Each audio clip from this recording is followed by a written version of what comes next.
Hər vaxtınız xeyir olsun, Sözün Sehrinin dəyərli izləyiciləri. Yenə növbəti bir buraxılışla qarşınızdayıq.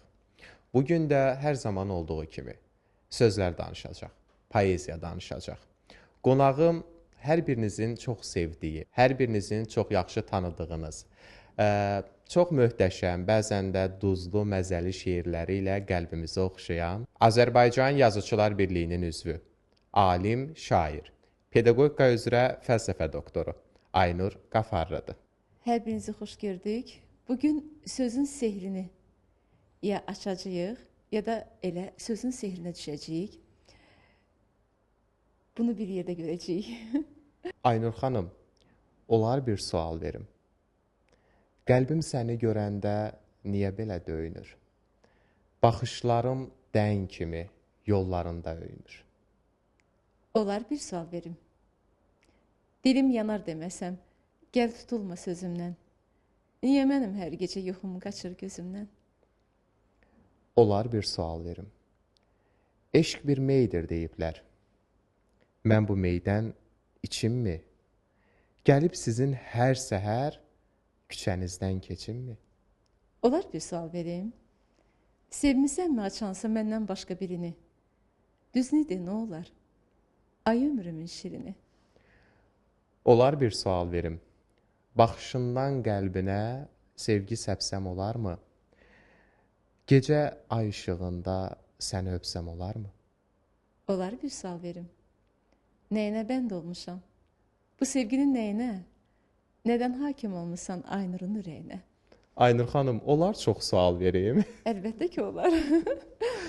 Buyurun. Çox təşəkkür edirəm Aynur xanım gəldiyiniz üçün. Mən verilişə başlayanda da dedim, siz bizim hər birimizin, oxucularınızın xüsusilə sevdiyi şairsiniz. Düşünürəm ki, bir şairin ən böyük qazancı da elə xalqın şairi olmasıdır və ən əsası oxucularının onu sevməsidir. Aynur xanım, biz sosial şəbəkələrdə və s. da görürük sizin şeirlərinizi, çıxışlarınızı. Adətən sizin sevgi şeirlərinizdən və s. ilhamlanıb, hətta şeirlər yazanlar belə var və onu sosial şəbəkədə paylaşanlar da var. Bəs bizə çox maraqlıdır ki, şairə Aynur Qafarlını kim ilhamlandırır? O nədən ilhamlanır? Əslində, daha çox sevgi şeirlərimdən bəhrələnib nəzirə yazanlar çoxdur. Bunu yəni çox şahid oluram. Amma özüm belə deyim ki, daha çox sevgidən bəhrələnirəm. Əgər sevgidən bəhrələnirəmsə, təbii ki, sevgi şeirləri yaranır. Və yaxud da yaşayırıq da bu həyatı. Biz görürük ki, bəzən maneələrimiz olur. Təbii ki, insanlar bəzi əvvəl dost olub, sonra daha çox başqa bir keçid eləyən, düşmənə çevrilən bir ətrafımız var ki, uğurlarımızdan hardasa məmnun deyirlər və təbii ki, ictimai motivlər də o zaman yaranır. Əslində, daha çox uşaqları sevdiyim üçün uşaq şeirləri də yazıram. Uşaq ədəbiyyatında istəyirəm ki, bir ad qoyum, bir imza qoyum. Valla nə bilim, o qədər şeydən bəhrələnirəm və ilhamlanıram ki, bilmirəm ki, nə cür ifadə edim özümü. Çox maraqlı bir cavab oldu. Hansı ki, baxın, sevgidən bəhrələnib və ilhamlanıb sevgi şeirləri yaradırsınız və ya uşaqları çox sevirsiniz, uşaq ədəbiyyatına töhfələrinizi verirsiniz. Bu çox gözəldir. Mən də sizə arzu edirəm ki, o zaman həyatda çox şeydən ilhamlanın ki, bir çox mövzu şeirləriniz yaransın və ədəbiyyatımız zənginləşsin. Yollar çoxdur bu dünyada.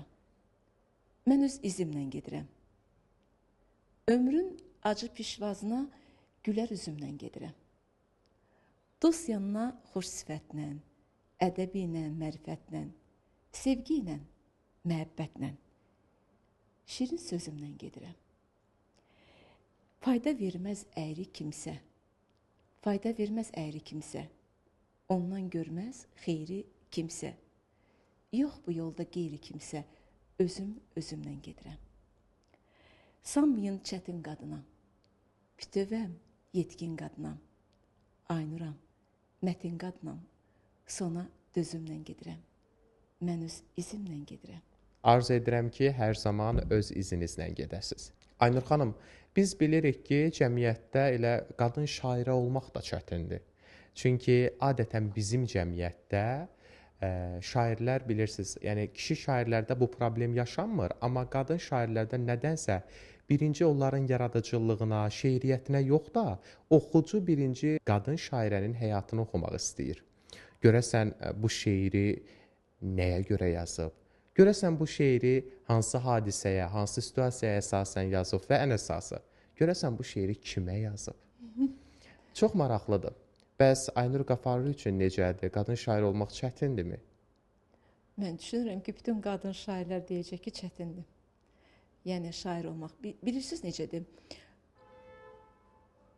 Bir nüansı deyim ki, kişi şairlər daha sərbəstdir qələmində.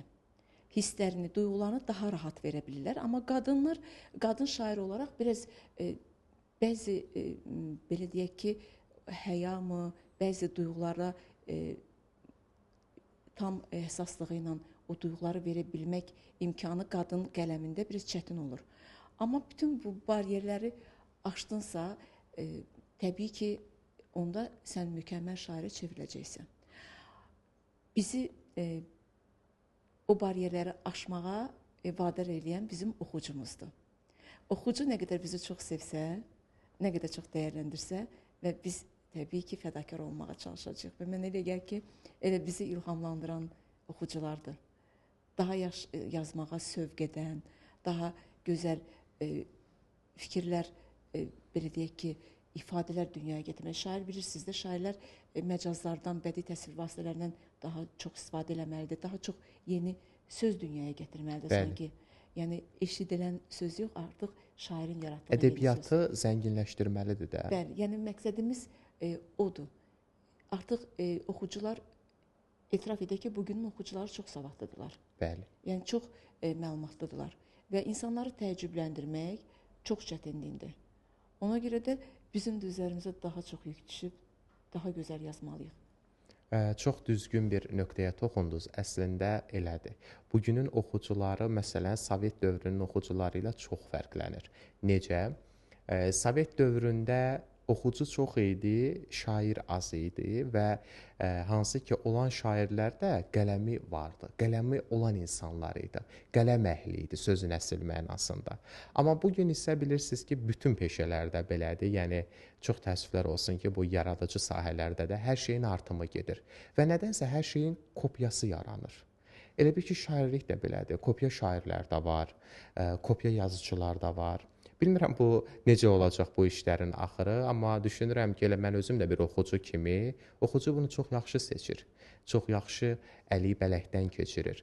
Məsələn deyirəm, bugün özünüz də vurğuladınız, oxucu çox nadir hallarda bir şeirə təəccüblənir. O düşünürəm ki, bir şairin ən böyük uğuru olar ki, bir oxucunun həyatında iz buraxa. Və ya amma bununla yanaşı bəzən də elə şairlər olur ki, sanki onların qələmini oxuyanda deyirik ki, görəsən bizi hardan tanıyır? Görəsən mənim başıma gələn hadisələri, situasiyanı o necə yaşayıb və ya harda görüb? Bu da var. Elə bu yaxınlarda mən sizin bir müsahibənizə baxdım, daha doğrusu başqa bir verilişdə fikrinizə baxdım. Siz şairlik haqqında fikirlər söylədiniz və çox bəyəndim. Çox sevindim ki, Azərbaycan cəmiyyətində tanınmış bir şairə sözün doğrularını deyir. Aynur xanım, şairlik nədir? 3 cür şair var. Xalq şairi, xalqın şairi və saray şairi. Təbii ki, xalqın şairi olmalısan ki, sonra xalq şairinə çevriləsən.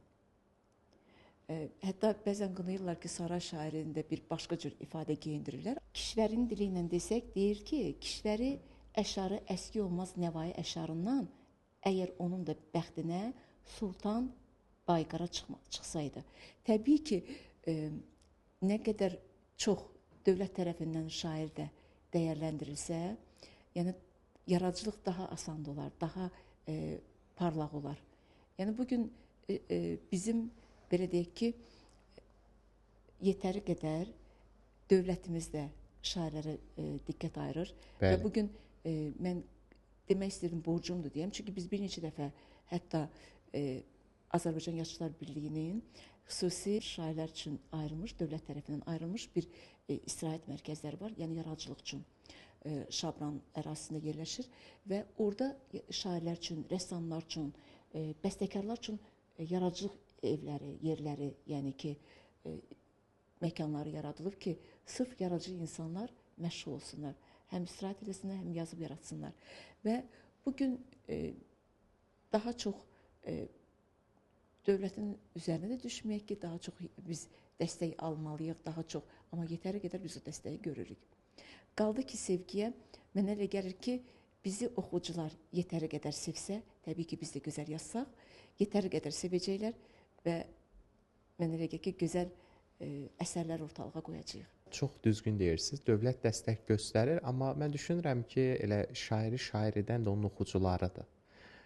Çünki məsələn bu gün Aynur Qafarlı kimi bir şairə özündə o məsuliyyəti hiss edirsə, mənim oxucum artıq savadlı oxucudur, bilgili oxucudur.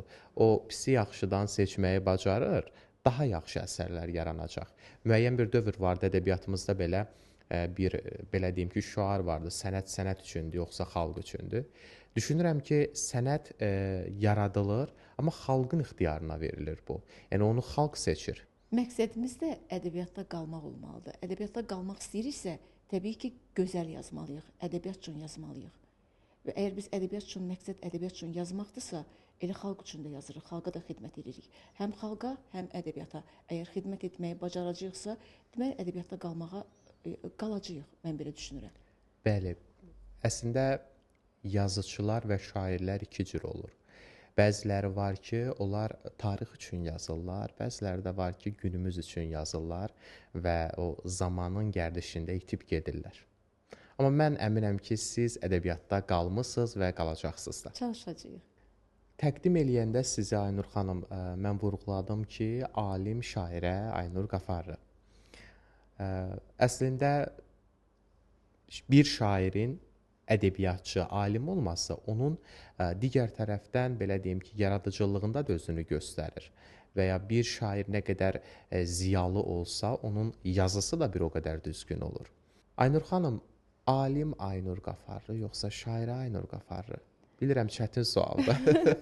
Yox, çətin sual deyil. Çünki onun cavabı çoxdan cavablandırılıbdı. O sualın cavabı Bəxtiyar Vahabzadənin dahi və milli dünyəvi şairimiz Bəxtiyar Vahabzadənin gözəl bir sitatı var, aforizmə çevrilmiş artıq bir fikir var ki, deyir ki, qatlayıb dizinin altına qoyar alim Bəxtiyarı, şair Bəxtiyar. Yəni bu o demək deyil ki, alimlikdə bir özü zəifdir. Yox.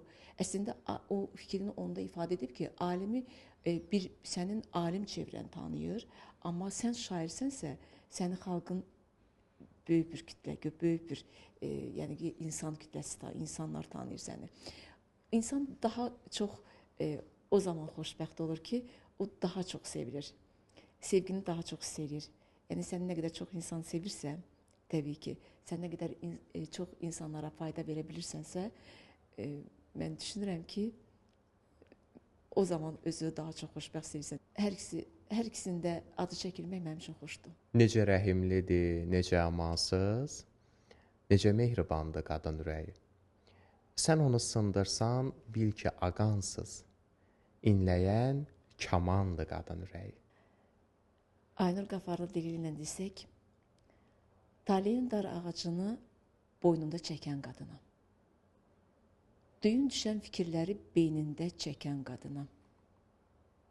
Keçdim məndən qisas kimi. Yas görmədim bu yas kimi. Dərdi geyib libas kimi əynində çəkən qadına. Yaşadım ən ağır günü. Yandırdım sümük tükünü. Həyatın kişi yükünü çiynində çəkən qadına. Dərdi geyib libas kimi əynində çəkən qadına. Çox gözəl, ruhunuza sağlıq. Sizin ümumiyyətlə bu və buna oxşar şeirləriniz həqiqətən cəmiyyətdə o qədər sevilir və müzakirələr də olunur. Yəni əgər bir şeir cəmiyyət tərəfindən müzakirə olunursa, deməli uğurlu şairdir və uğurlu şeirdir.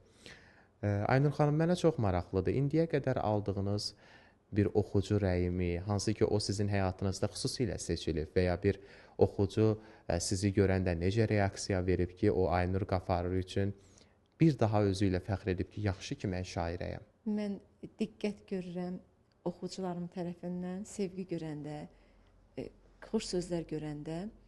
Təbii ki, çox xoşbəxt özümü hiss eləyirəm və düşünürəm ki, onlara layiq olmalıyam. Bilirsiniz, yetəri qədər qadın şairlər kişi oxucuları tərəfindən sevilir. Yəni bu təkzib edilməzdir. Amma qadını sevməyi, yəni mənim şansım onda gətirib ki, məni qadınlar da sevir. Və o sevgini hiss eləyirəm və təbii ki, xoşdur bir qadın olaraq. Çünki qadın qadını daha gözəl duyur, daha gözəl görür. Təbii ki, ona görə düşünürəm ki, ən gözəl oxucularım da elə böyük kütlə qadınlardır. Baxma ki, bu sevgim naxış-naxışdır. Qüdrətin əvvəldən mənə tanışdı. Qadında ən güclü silah baxışdır. Məni bu baxışınla öldürəcəksən. Qıyqacı baxacam gözünə sənin. Səni baxışımla öldürəcəm mən. Yalan söyləyəcəm üzünə sənin. Səni baxışımla öldürəcəm mən. Mən sənə əzabı çox verəcəm, çox. Sən məndən həmişə hər bir yerdə qorx. Tank ilə, top ilə, tüfəng ilə yox, səni baxışımla öldürəcəm mən. Mən Aynur, canını alacam sənin. Gözündən çalacam sənin. Qatilin mən özüm olacam sənin. Səni baxışımla öldürəcəm mən. Səni baxışımla öldürəcəm mən. Kim istəməz ki, belə qatil olsun? Qadında ən güclü, mən düşünürəm ki, elə doğrudan da baxışlardır. Əslində, baxışlar hər şeyi ifadə edir. Bəli. Hətta bir ara o bəzi suallar yaranırdı ki, gözlər doğrudan da hər şeyi gizlədə bilirmi və ya hər şeyi sirr olaraq saxlaya bilirmi? Çox maraqlıdır. Gözlər nələrsə gizlədə bilir. Duyğuları təmiz olan insanlar məncə gizlədə bilmir. Bu mümkün deyil. Amma bəzən də onu bacaranlar var. Deməli, məharətli oyunçudur. Məharətli oyunçudur, bəli. Aynur xanım, biz daha çox sizin sevgi şeirlərinizi, bir çox ictimai mövzuda olan şeirlərinizi bilirik. Amma mənə çox maraqlıdır ki, Aynur Qafarlı bayaq da özünüz də dediniz ki, mən klassiklərdən də bəhrələnirəm. Bəs klassik janrda, məsələn, qəzəl janrında şeirlər yazırmı və s. Açığı bu düşünürəm ki, bir çox oxuculara maraqlıdır. Amma biz sizin qəzəl janrında olan, yəni qəzəllərin toplusu olan kitabınızı da görmüşük və bilirik. Biraz istərdim bu haqda danışaq. Əslində 5 kitab müəllifiyəm və sonuncu 5-ci kitabım bilmək istərsən əgər qəzəllərdir, deyişmə, sonra bəhri təvil bu janrlarda yazmışam. İstərdim ki, siz səsləndirəsiniz. Nə gözəl. Maraqlı olar mənə. Eşq əlifbasını öyrənmişəm. Əzbər bilirəm. Eşqimi zər, özümü eşqdə zərgər bilirəm. Dolanıb başına hey odlara pərvanə kimi. Büsbütün aləmi bu eşq ilə çəmbər bilirəm. Uca Allahıma eşq əhli deyibdir Əkbər. Körpəlikdən böyük Allahımı Əkbər bilirəm. Gələli yer üzünə Tanrının eşqi ilə müdam. Göyləri ruha məqam, torpağı minbər bilirəm. Tamı zəmzəm əvəzi, iqlimi cənnət havası. Dadını şəhd-i şəkər, ətrini ənbər bilirəm. Aynurun əhdə sədaqətdə bilin yoxdur tayı. Mən ona bəlkə biraz Leylini bənzər bilirəm. Nə gözəl, nə gözəl. Və yaxud da ki, sev məni, sev nə ola, sev dəli divanə kimi. Sev ki, mən də dolanım başına pərvanə kimi. Dur gələk yari vəfadar, əlini ver əlimə. Çək o barmaqlarını tellərimə şanə kimi. Basıram bağrıma mən hər gecə sənsizliyimi, üşüdür qəlbimi hicran, əsirəm nanə kimi. Gəl yazaq tarixə biz sevgimizin dastanın, gələcək nəsil bunu, sanmasın əfsanə kimi. Qoy aparsın baxıb aynurə həsəd, el aləm olmayıb, çün hələ cananə, bu cananə kimi. Sizin şeiriyyətinizdən bir istərdim ki, dördlüklərdən birini stat gətirim, sonra mövzumuza giriş edək. Deyəcəyin sözə diqqət eyləsən, əlbəttə çiy sözün hörməti olmaz. Sözlə bişməlidir ağızda hökmən, yoxsa çiy təyam tək ləzzəti olmaz. Aynur xanım, çox gözəl bir statdır və yerində olan bir statdır. Düşünürəm ki, elə bir çoxlarına da cavab olan bir statdır. Biz bilirik də bugün çiy insanlar da çoxdur, çiy sözlər də çoxdur. Qoyun da birində mən deyim. Bu dünya qaynayan böyük bir qazan. Bu dünya qaynayan böyük bir qazan. Bişib çıxmalıdır qazanda insan. Bişməyən çiy qalar ömrü boyunca. Çiydən də çiy sözlər çıxar hər zaman. Təbii ki, çiy insan, çiy də danışacaq. Bəli. Çox gözəldir. Necə ki, çiy təamlı var, çiy insanlar da var. Ona görə də belə deyək də, çiy insanlardan uzaq olmaq lazımdır ki, belə çiy sözlər də eşitməyək. Aynur xanım, biz əslində sizin bu qədər gözəl şairə olmağınıza, düzdür, bir oxucu kimi təəccüblənirik. Amma biz bunu bir tarixi aspektdən baxanda bir o qədər də təəccüblənmirəm şəxsən mən. Çünki siz Azərbaycanın dilbər güşəsi olan Şəkidənsiz. Şəki deyəndə ağlımıza kimlər gəlmir ki, elə veriliş boyunca bir çox statları siz özünüz gətirdiniz. Bəxtiyar Vahabzadə, Axundov, Azərbaycanın dahi bəstəkarı Şəfiqə xanım. Mən bilirəm ki, əlbəttə ki, siz özünüz də vurğuladınız, bunlardan da bəhirlənmisiniz. Amma Bəxtiyar Vahabzadəyə nədənsə sizdə bir xüsusi sevgi görürəm. Bu məndə də belədir. Mən bunu bir bəxtiyar sevər kimi deyirəm və mən buna çox sevinirəm. Bəxtiyar Vahabzadəni düşünürəm ki, sevməmək olmaz. Biraz poeziyadan başı çıxan, biraz şeiriyyəti sevən hər kəs Bəxtiyar müəllimi çox sevir. Mən özümü Molla Cuma yurdundan, özümü Bəxtiyar Vahabzadə yurdundan və bir çox dahilərin yurdundan hesab edirəm.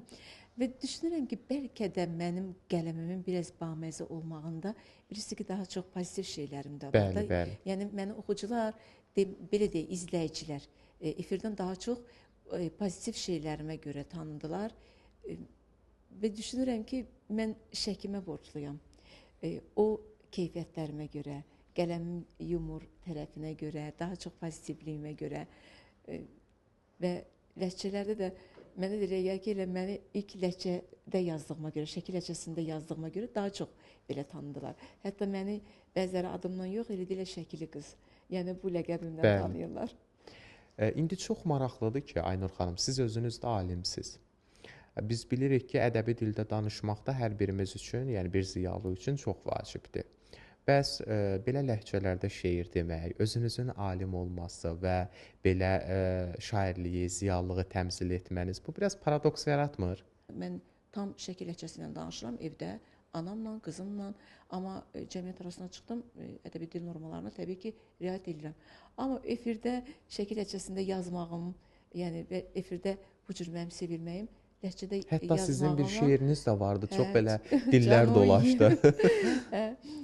Və mən daha çox düşündüm ki, mən o zaman daha çox diqqət çəkdim. Dialekt sözlərdən istifadə etmək poeziyada yol veriləndi.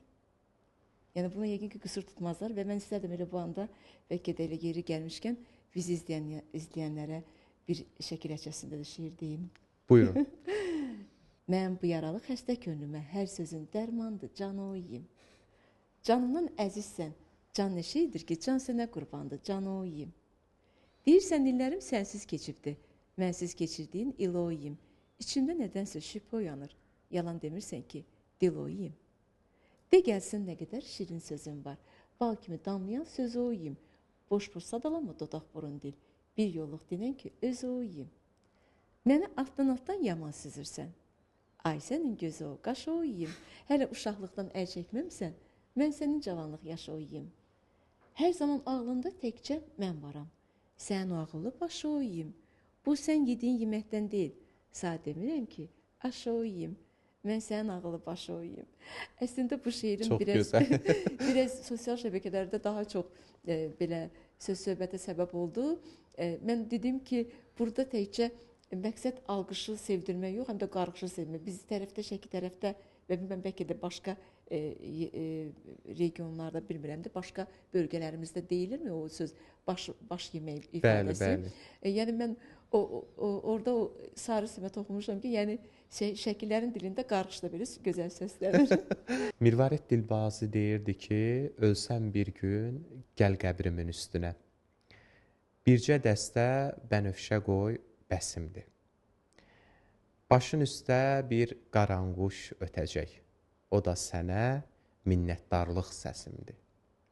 Gözəl. Çox Qələmə maraqlıdır ki, bəs Aynur Qafarlının minnətdarlıq səsi nədir? Minnətdaram təbii ki, Tanrıma, oxucularıma, sevdiklərimə. Amma orada bir ifadə məni tutdu. Dedi qəbrimin üstünə bənövşə qoy.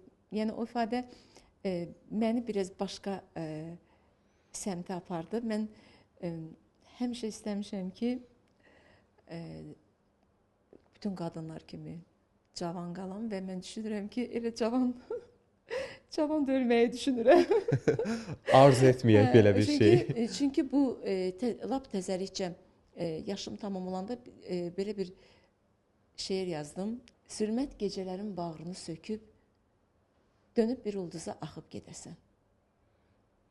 Adamın bir nağıl dünyası ola, elə baş götürüb çıxıb gedəsən. Nə ögeylik ola, nə yatdıq gələ. Hər yerə, hər yana abadlıq gələ. Qəlbinə əbədi rahatlıq gələ, həsrətin evini yıxıb gedəsən. Zərif bir çiçəkdim, incədən incə. Nələr çəkməmişəm gülə dönüncə. Şam kimi 100 dəfə yanıb sönüncə, bircə yol şimşək də çaxıb gedərdim. Qəlbin istədiyi gözəl ançığa, ömür yollarına bir ümman çıxa, böyürdən ağ adlı bir oğlan çıxa, nişan üzüyünü taxıb gedəsən. Bitə bu dünya ilə davan qurtara, nəfəsin çəkilə, havan qurtara. Aynur, bu ömür gün cavan qurtara, hamını yandırıb, yaxıb gedəsən. Elə baş götürüb, çıxıb gedəsən. Mən hələ cavan ölümü və s. bu cür tərənnüm edən görməmişdim. Çox gözəl, qələminizə sağlıq. Sağ olun. Aynur xanım, sonuncu sualımı ünvanlamaq istəyirəm sizə. Biz sizi daha çox şairə kimi tanıyırıq. Yəni, daha çox nəzm yazılarınızı, şeir örnəklərinizi görmüşük. Heç nəsrdə nələrsə yazırsınızmı? Əslində, indi hal-hazırda bir roman üzərində çalışıram və mən düşünürəm ki, nəsr yazmalıyam da. Çünki şair kimi tanıdılar, Nasir kimi də tanısalar daha yaxşı olar. Əslində, bu fikri mənə daha çox Sehran Səxavət, bizim dəyərli şairimiz. Bəli. O dedi ki, Aynur, səndə alınacaq, çalış, cəhd ilə. İlk hekayələrdən başla, sonra əvvəllər hekayə yazırdım. Amma dərc etdirməmişəm, çap etdirməmişəm. Amma mənim üçün roman yazmaq düşünürəm ki, roman məndə alınacaq. O zaman bu çox belə eksklüziv oldu. Elə bizim verilişimizdən ilk dəfə eşitdik. Növbəti dəfə qismət olsa, yəni bitirsəm, sizə xəbər eləyəcəm, romanımla gələcəm. İnşallah. Biz də oxuyarıq və zövq alarıq. İnşallah. Aynur xanım, təşəkkür edirəm gəldiyinizə görə. Bax, belə bir möhtəşəm poeziya ortamı yaratdığınıza görə sizə minnətdaram. Mən təşəkkür edirəm. Sözün sehrinə saldığınıza görə, sualların sehrinə saldığınıza görə. Əslində, sizdən yəni ki, daha çox danışa bilərdik, bizi daha çox izləyə bilərdilər, amma bu qədər. Biraz bizim üçün darıxsınlar. Bax, beləcə sözün sehrinin dəyərli izləyiciləri. Bizə ayrılan növbəti bir vaxtın da sonuna gəldik.